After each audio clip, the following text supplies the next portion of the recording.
So as already said, it's about the surface ear. The study is organized by our university hospital in Erlangen, and coordinating is done by my colleague Sarina Müller. She's an ENT specialist, and myself. The study implementation is performed by Clea Nosli, our MD student.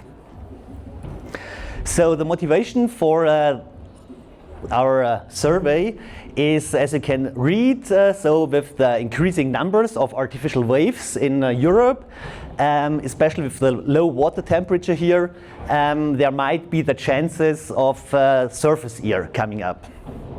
And in our study, we want to investigate the awareness. So do you know about it? The prevalence and the preventive behaviors related to the surface ear. And this study is based on another study from California, from a colleague of mine, Matthew, participated in there. He's also involved in our study this time. And additionally to the surface ear, we want to analyze or ask about other potential health issues. And the goal of this study, of the survey, is that we provide an overview on health issues and perhaps develop targeted prevention strategies. So this would be then the job of the associations or the clubs who are participating in this survey. Just the basics for the surface ear. So what's the surface ear? This is the medical explanation. You can read it, but basically it's a benign but irreversible bony growth in the outer ear. Nothing life-threatening, but not really good for your hearing abilities. And the clinical presentation you can see here, not really nicely, but you can see some bony structures. So what you get with a surface ear is a temporary or permanent sensation of ear blockage, like you feel an earwax in there, or you get more earwax as you should. Then you get more ear infections, and you can also have pain in the ear canal. And also it can result in hearing impairment. What we also want to ask in this survey is further health risks in river surfing. First, we want to ask in this survey about injuries like fractures and bruises or cuts. And depending on the outcome for a specific wave, the thing is that we want to put out the survey where we can track back the different associations and waves, so that you guys who are going to participate can then check for your own wave what's going on with our members or with our people there. So you might give then recommendations to use helmets if you find out, or if the survey would say that you have a lot of head injuries. You could perhaps check your adaptation of the wave setup, implementation of padding material, etc. if you have bruises or lots of bruises. We also ask about stomach and bowel infections. In Bavaria or Germany, very hard discussed topic. And depending of the outcome for a specific wave again, you can then recommend nose clips, whatever you like, or you check water quality after rain, what we now are going to do in Nuremberg. And in the end, what we want to provide you with is the information on what's going on your specific wave. So you can either confirm that you have a perfect situation, which would be nice, or you might get ideas for improvements, depending on the results we get here. So our study hypothesis, to summarize, is first awareness and prevention. So our hypothesis one is a large proportion of river surfers are aware of the risks of a surface ear. The second one is that the prevalence of a surface ear is not really common in Germany or in Europe, because river waves just started. Probably this will change in 10 or 20 years. Third hypothesis is that common health risks in comparison to other sports are rather rare. So compared to soccer or jogging, river surfing does not show a higher acute health risk.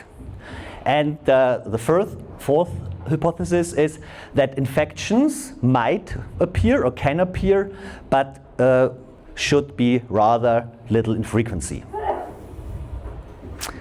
So let's see about the survey. The online survey we would like to send around is 38 questions. Will take 5 to 7 minutes, and of course, since we are at university, it's followed by a statistical analysis. The survey will include questions about medical factors, injuries, as said, ear infections, all that what I just mentioned. And the results are also analyzed in relation to participants about their age, surfing habits and experience, but also what's important for you then for the region or the wave, so that you really can check again for your own setup what's going on there. And also we want to examine empirically and scientifically if necessary correct, also widely held, but often unscientifically based claims, what we have as already said in Bavaria and Germany. So what we hear a lot is now that we have increased health issues going on, microplastic, blah, blah, blah, all that stuff. And this we will also want to find out if we have actually this problem in our waves or not. The study is conducted, as mentioned, with Dr. Matthew Lin from UCLA, who took part in that previous study on surface ear in California, which is mentioned there. So the survey distribution will not go about ourselves, but is going to be distributed and supported by the Bavarian and German Surf Association, as far as Thorsten says yes. So they will distribute, if you want to participate, they will send out the emails so that you can forward all the links and the survey to your members. Hosted is the survey about on our website. Also, we want to send out the link to social media, like podcasts or Instagram accounts. And most important, or very important, is that it's anonymous. But the links, as said, can be related to special associations and waves. We plan to start this survey end of October, so it would be nice if we get out our mail soon and that you forward the links to your members. We await a response period for about 4 weeks, probably send out a reminder because everybody gets a lot of surveys in these days. And after the analysis, we will also send you the results, all of the results and the specific results for your specific wave to your association and clubs. Most important, in the end, we are a university, we are going to publish the results in a scientific paper, and the more of you guys participate, the higher the journal, the higher reputation of this survey outcome will be. Summary, as said, the more participants, the higher the validity of our survey. Here are our cooperation partners, UCLA, University of California, Los Angeles, with Matthew.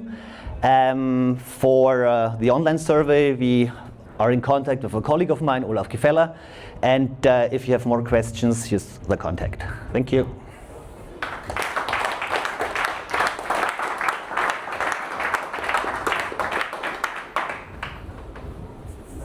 How many participants are you aiming at, or how many do you need in order for the study to be representative? Representative is a big word. So what we plan, or when we want to publish our survey in a nice journal with a good reputation, then we need at least 2,000 answers. Thing is that we have a little a hurdle in there, because to avoid fraud, we check some information from the users, so temporarily some hashes. So this is kind of a little hurdle to participate, but if we send it out to all the clubs, associations, it might be possible. So can be all of Germany, or We are shooting for Germany, Switzerland, Austria, Czech Republic. The survey is in English and German. So also if some guys from the US are here and want to hand out the survey, also France, whoever is interested in what's going on at their waves. I mean, just to, in addition, so everybody is interested, so this will be sent out through the Deutsche Weltleitverband and through our new founded Landesverband, the Bavarian Surf Association. So anybody's interested, I think just to me, write, I have my number in the WhatsApp chat, you can write me your email of your club details, and we will send it out to you through these channels. Everything is set up, we have the emails, we have information for you, we have even like mails which you can already send out to your members. So this is all set up before, so it's just about, we need some details from you, and then we provide you with everything. What we also can do, Thorsten, what we also can do is, I think, Paul, you have the contacts of every association and group here, and if you guys like, Paul can forward us your email addresses. We will send the invitation letter out to you. We just need the information of how many people you are going to submit the survey to, because there's a limited number of tokens we can give out. And then you can decide if you want to join or not. But if that's okay, then I will ask Paul for your contacts and send out the information. Thorsten will send it out. Yeah, I mean, just one thing, maybe. So the data concerning a certain wave, this is not something, and I think I'm right, which is published in a journal. This is something you like from your club, so maybe you don't want to have this published, but just in addition, this is just like an advantage for you, but nothing which gets to like statistically to the outside world. Yeah. If, then we pull countries. I just wanted to ask if the survey is for a specific spot, because we're in the situation to have 3 spots. We included a shitload of spots, and there's also a free field. We asked the surfer or the participant for the main home spot. We just asked for a main. I think everybody has one main spot, and this will be asked for, and if it's not there, there's a free field. You can put anything into there. Yes, yes, yeah. I'm asking for a friend. We don't want to hear about his friend, my friend. Can you elaborate a little bit on how you prevent fraud? We know if, okay, that's why we need from the association, first of all, we need the numbers of your members. So when we send out 500, when we send you the link and we get from your association more than 500 or let's say 600 answers, then we know that something went wrong there. Also, what we kind of collect is some hash information where we can refollow up if somebody tried to do it often, and the link does only work twice. So if you are not able to start the survey correctly 2 times, you're out. Okay, so if I send it out to our members, then the member registers with you. So it's not back. So I check. You send it out. You send it out to your members. Members said yes. Then he gets an email where he has to complete a little math thingy, and then if that is correct, then he gets into the survey. So, but then if the member would forward this special links only works twice. So he can maximum you can misuse. Any person can only misuse it twice. And in the end, if you want to perform fraud in such a thingy, You can always kind of do it, but this is the way we try to keep it very low, very, very low.